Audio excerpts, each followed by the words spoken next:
ఎవరట యోహాను గారిని తీసుకొచ్చి ఒంటరి వాడిని చేసి ఆ ముసలితనంలో వృద్ధాప్యులను యోహాను గారిని పట్టుకెళ్ళి పెట్మశాలంలో పడేశారు.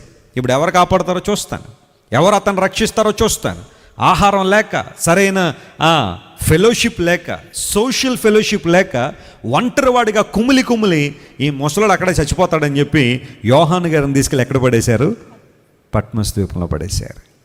ప్రియులారా, మన దేవుడు ఎంత గొప్పవాడు అంటే, మన దేవుడు ఎంత ప్రాముఖ్యమైన వాడంటే, ఆనాడు యోహాను జీవితంలో ఒక శ్రమ వచ్చింది కాదంటలేదు. క్రీస్తు శ్రమలలో పాలిభాగస్తుడే యోహాను.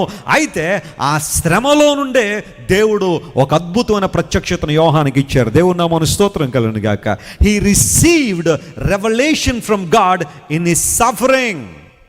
కొన్నిసార్లు మన సుఖాల్లో నేర్చుకోలేని పాఠాలు దేవుడు మన కష్టాల్లో నేర్పిస్తాడు. ఎంతమంది అగ్రీ చేస్తారు దీనికి?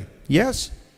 కొన్నిసార్లు మన సుఖాల్లో మనకు అర్థం కాని పాఠాలు దేవుడు మన కష్టాల్లో మనకు నేర్పిస్తూ ఉంటాడు. క్రీస్తు నిమిత్తం శ్రమ అనుభవించిన యోహాన్ని తీసుకెళ్ళి ఒంటరివాడిగా పడేస్తే పద్మసు ద్వీపంలో అతడు ఒంటరిగా ఉన్న ఆ కాలంలో దేవుడు పరలోకాన్ని ఏం చేశాడు? తెరిచాడు. ఒకవేళ ఈ రాత్రి నీవు కూడా వెలివేయబడిన స్థితిలో ఉన్నావా?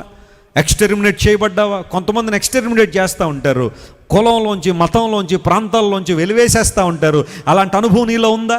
కొంతమంది మనుషుల మధ్య ఉన్న మనసులో అలాంటి ఫీలింగ్ ఉంటుంది. ఎవరు దగ్గరికి రానివ్వరు వారిని.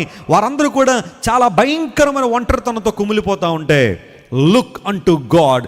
God is a plan for your life. దేవుడు ఒక ప్రత్యేకమైన ప్రణాళిక నీ జీవితంలో కలిగి ఉన్నాడు.